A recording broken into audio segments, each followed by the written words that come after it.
every website should have a blog. It's great for SEO and traffic.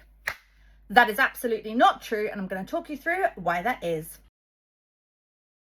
Hello and welcome to Engage and Thrive, also known as EAT, your coffee catch-up with me, your host, Taelon, where we will go through common problems and hurdles that come up in business, marketing and advertising and try and demystify them. I know firsthand how complicated and confusing it can seem with all the different acronyms and all the things to do in business. So let me try and help you be better in business.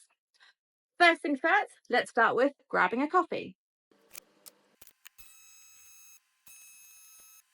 I would say this misconception has come up more often than not since the rise of LLMs. So ChatGPT, Google Gemini, all of those AIs. There seems to be more of a misconception that people can now easily produce a blog, and by using an AI to actually produce the content and then just get a blog live on your website and all will be fixed and all will be great because there's content generated, and so that's going to drive more traffic to your website.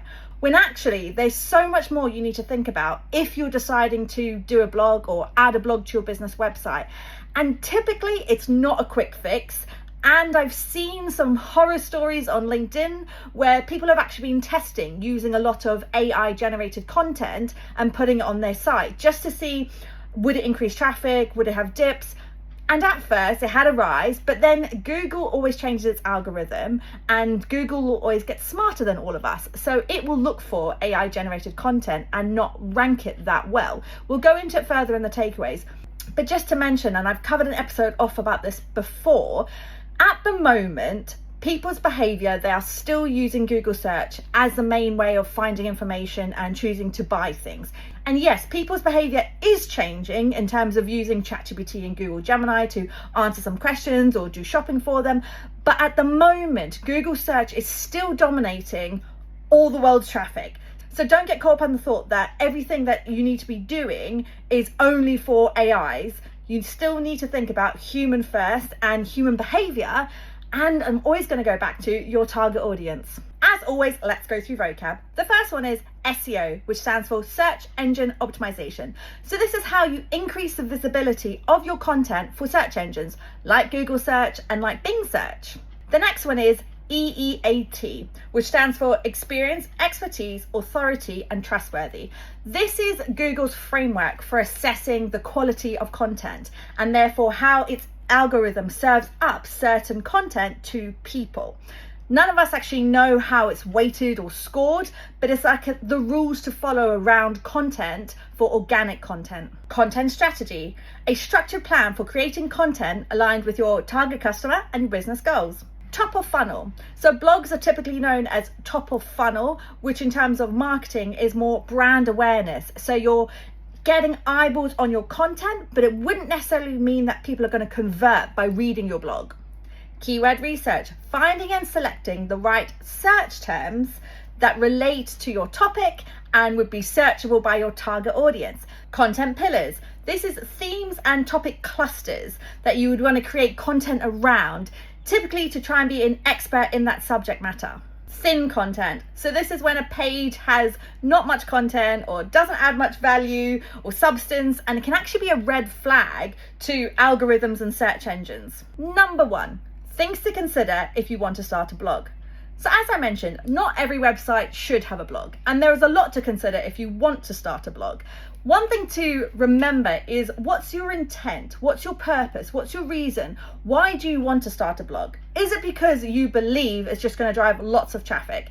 And is that really what you want? Do you want lots of traffic, or do you want sales, and do you want conversion? The other thing you need to think about is a blog takes a lot of commitment. It's not just one and done. It's something that you have to be persistent with and consistent. There needs to be constant cadence. It needs to be refreshed frequently. And I mean, if you're going to have a blog, you need to be posting at least once a month.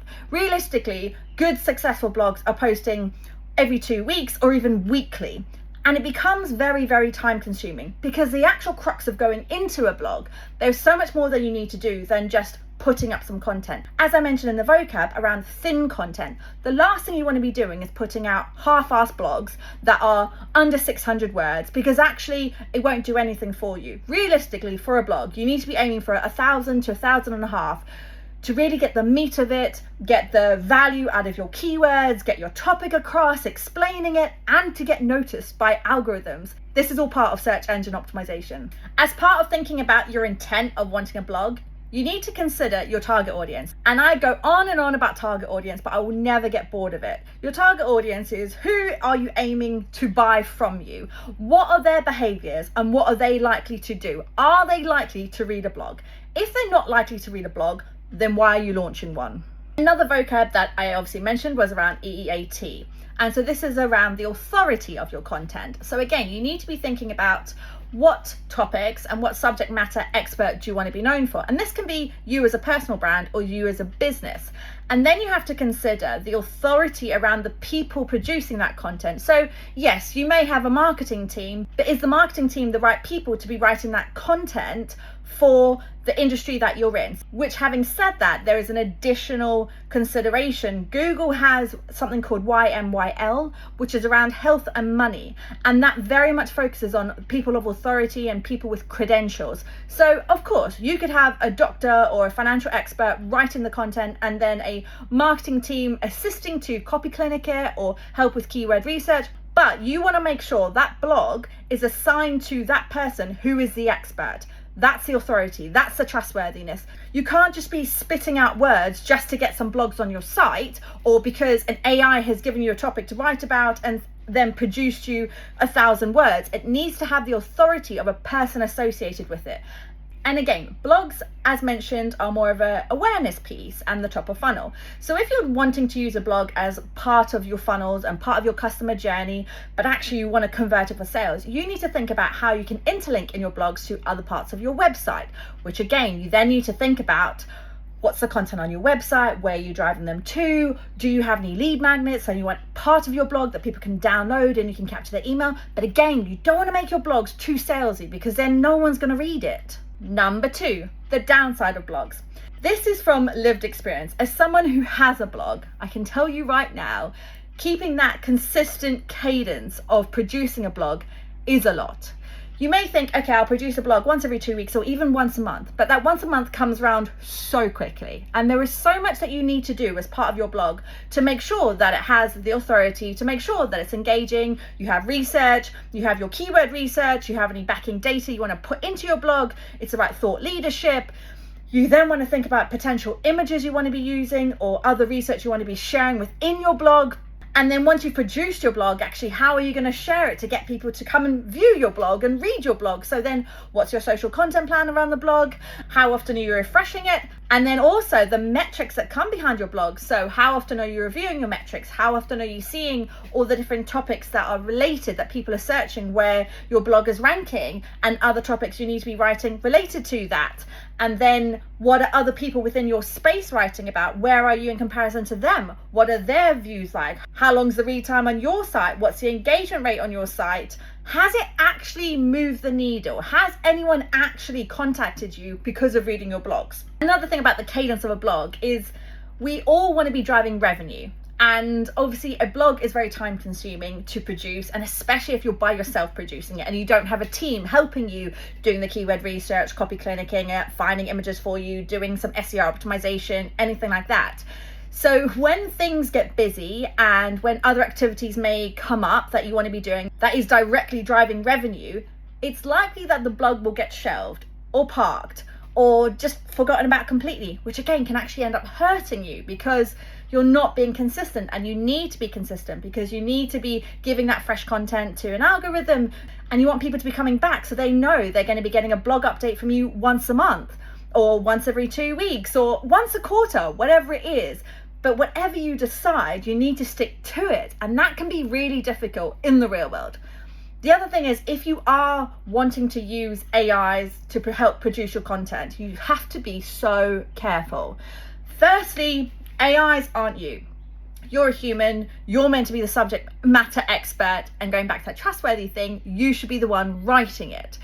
Again, if an AI is writing it and then you're checking it, fine, but are you really checking it with a fine tooth comb, or are you just skim reading? Then you have to think about things like your tone of voice. Is it your tone of voice, whether a personal brand or a business? The other thing to consider is LLMs have been known to hallucinate, so they can make up stuff. I was gonna swear then, but they can make up stuff, which again, if you're relying on an AI to produce it, are you gonna fact check that? Is it more time consuming to fact check it rather than just writing it yourself and having done the research? And with all of this, you also have to consider is you don't want to be duplicating content or writing too many things around the same thing. That's why you want your themes and your topics. You don't want to be so rushed to just get a blog out that I'll just write about this, and you end up actually just duplicating content about something you have on your website around services or another topic that you covered off previously, when potentially you could just go back and refresh an old blog, or you just spend a little bit more time in thinking of a different topic. Which nicely leads me into number 3, alternatives to blogs. A lot of times, whether a personal brand or a business, when you're thinking about starting a blog, it's typically because you have some knowledge you want to share or topics that you want to discuss and, again, want to be known as a subject matter expert. But it doesn't mean that a blog is the right option or choice for you. Again, going back to what does your target audience want? And then thinking about the person actually producing that content. How comfortable are they? So are they good at writing content, or are they better actually being on a live? And then they could do a live on social media and you could transcribe that. That's great. Is it that actually you don't have enough content to write a whole blog, so you want to potentially put it in a newsletter because it could be shorter and sweet snippets? Which again, as a newsletter, thinking of your cadence, how would you update people? Is it your ad hoc newsletter, or is it your once per month? And then, of course, another example is a podcast. So if you're not comfortable writing content, or you're not comfortable being live, because actually the minute you're live, it's that instant moment you want to pre-record something, you could start a video podcast or an audio only podcast, or even just do video content that's pre-recorded and upload and share that somewhere else. The other ones to think about is, do you want to be writing LinkedIn articles? Again, who is your target audience, where your demographic actually looking for content, and how would they like to receive it? And the other one, especially if you're a business, which you may want to do, is actually just produce resources, a library of resources on your website, or have resources which are actually lead magnets that you can get people to download and capture their email, or even sometimes it's just FAQs that you need to add to your website. So there are topics that you think are very interesting, but you don't have enough content, and maybe those are just frequently asked questions you need to add to your service or product pages. As a wrap up, not every website should have a blog, and not every website would benefit from having a blog. But every website and every business would benefit from having a content strategy.